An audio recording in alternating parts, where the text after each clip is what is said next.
예, 방첩사가 작성한 블랙리스트가 나오니까 이제는 화이트리스트도 모습을 드러냈습니다. 화이트리스트에 올라서 윤 정부의 각별한 관리를 받았던 인물들 모두 12.3 계엄과 연관이 있다는 분석이 나왔습니다. 윤석열과 김용현은 정말 하나회의 부활을 꿈꾼 걸까요? 관련 영상을 보고 와서 이야기 나누겠습니다.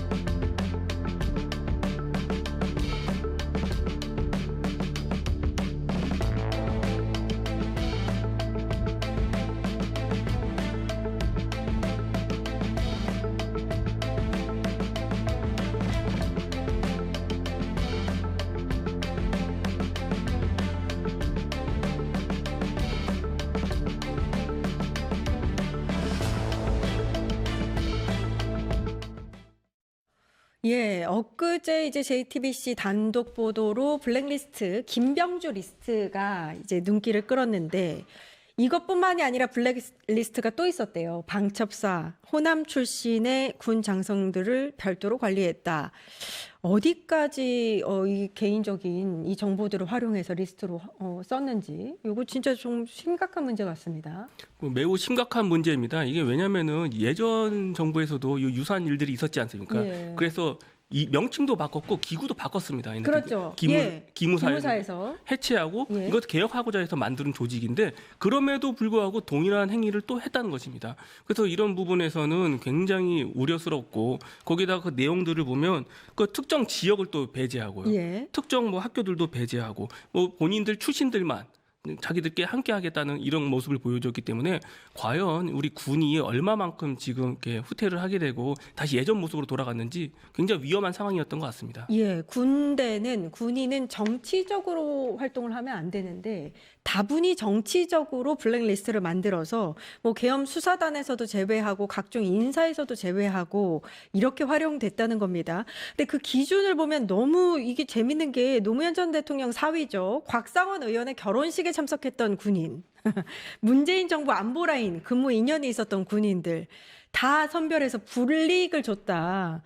아, 이거 진짜 이거 어떻게 봐야 돼요, 이거는? 그 자체가 어떻게 보면 이게 직권남용도 될 수 있고요. 그다음에 정치적 중립 위반도 되는 겁니다. 예. 그러니까 이런 군에서 하지 말아야 될 행동들을 다 하고 있었던 거예요. 그러니까 게다가 그 좀 너무 웃기잖아요. 노무현 전 대통령 사위였던 사람의 결혼식에 참석했다고 블랙리스트가 된다는 게 과연 그 앞뒤가 맞는가? 그러니까 예. 블랙리스트를 만드는 것 자체도 잘못됐지만 그 과정도 너무 이상하다. 그러니까 왜 이렇게 이상하게 했는지 이분들이 과연 특정한 목적을 갖고 있지 않았다면 이런 행동을 하지 않았을 거라고 생각합니다. 방금 이제 목적이라는 말씀을 하셨는데 화이트리스트도 있었거든요. 화이트리스트로 해서 이제 본인들과 윤석열, 김용현이겠죠. 본인들과 관련이 있는 인물들, 여인영, 곽종군, 이진우, 문상호 등등 해서 이 사람들은 화이트리스트에 올리고 핵심 역할을 할 수 있도록 만들었어요. 그리고 계엄에서 실제로 이 사람들 보시면 중요한 역할들을 맡아서 했습니다.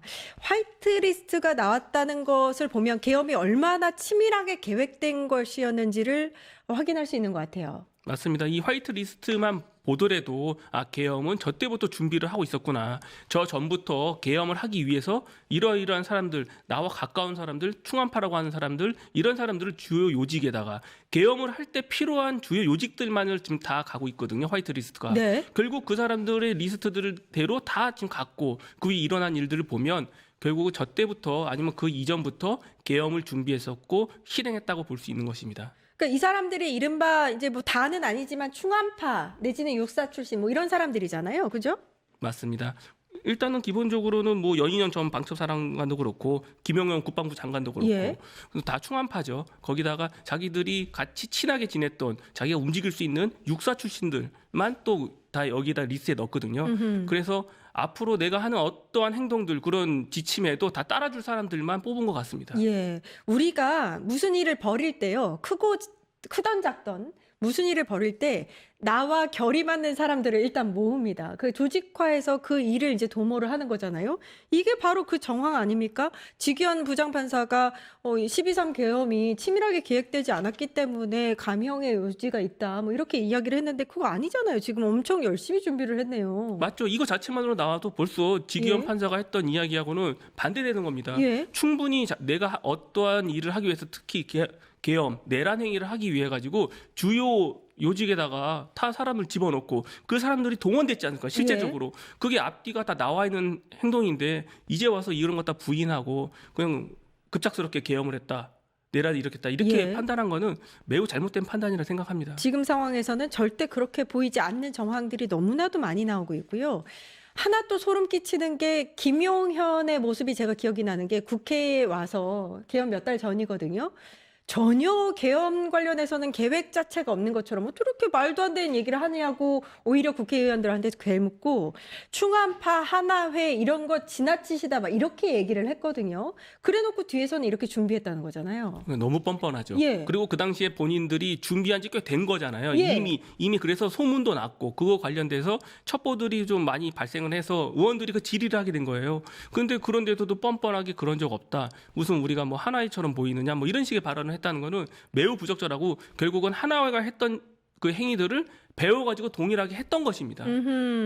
그러면 윤석열 관련해서 1심이 지금 우리가 기대했던 사형이 안 나왔지 않습니까? 만약 항소심에 가면 이게 사전 모의 정황, 치밀한 계획들이 만약에 증명이 되면 형량이 좀 올라갈 수 있다고 보세요? 어떻게 보세요? 저는 뭐 2심 재판부가 뭐 아주 근거와 제대로 된 그 법적 판단을 한다면 당연히 사형으로 선고는 바뀔 거라 생각합니다. 예. 왜냐면은 우발적 범죄라고 볼 수가 없지 않습니까? 예. 지금 나온 이 화이트 리스트만 봐도 우발적이지 않고 치밀하게 준비를 했던 것인데 이거에 대해서 전혀 판단을 하지 않은 채 우발적 범죄라고 하는 것들은 전혀 뭐 2심에서는 받아들여지지 않을 것 같습니다. 김용현 같은 경우에도 사실 무기징역은 최소한 나왔어야 됐어요. 이 사람이 지금 옆에서 부추겨서 윤석열이랑 모의를 해서 계엄을 일으킨 거 아닙니까? 맞습니다. 그래서 김용현도 당연히 무기징역 정도로 뭐 좀 상향될 거라 생각합니다. 예, 그렇게 보면 직위원 부장판사의 그 판결은 정말 좀 문제가 된다라는 생각이 듭니다. 지금 2차 종합특검이 이제 출범을 했지 않습니까?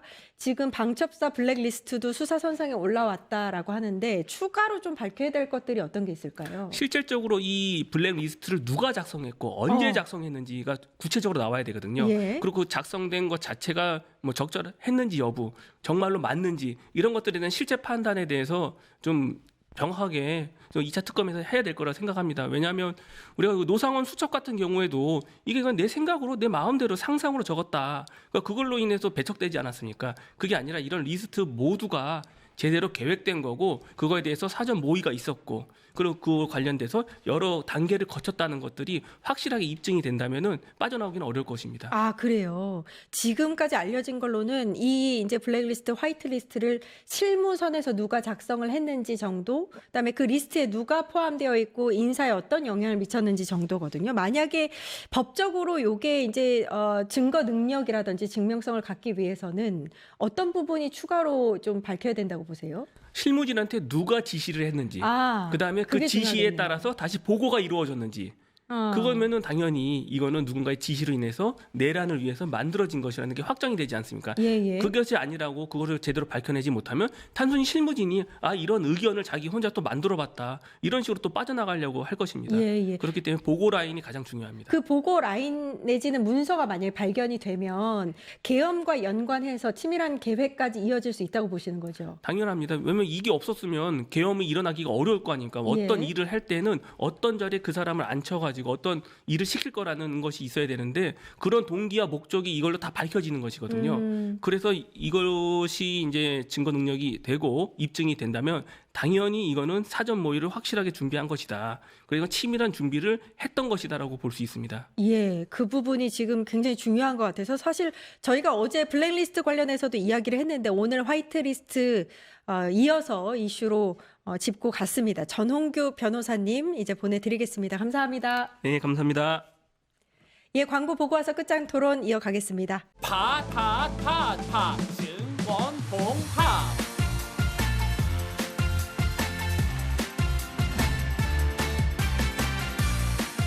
이제 저녁 8시 30분 퇴근 후 퀴즈 한판. 혼자 하지 마세요. 같이 해요. 매일 저녁 8시 30분 많은 참여 바랍니다.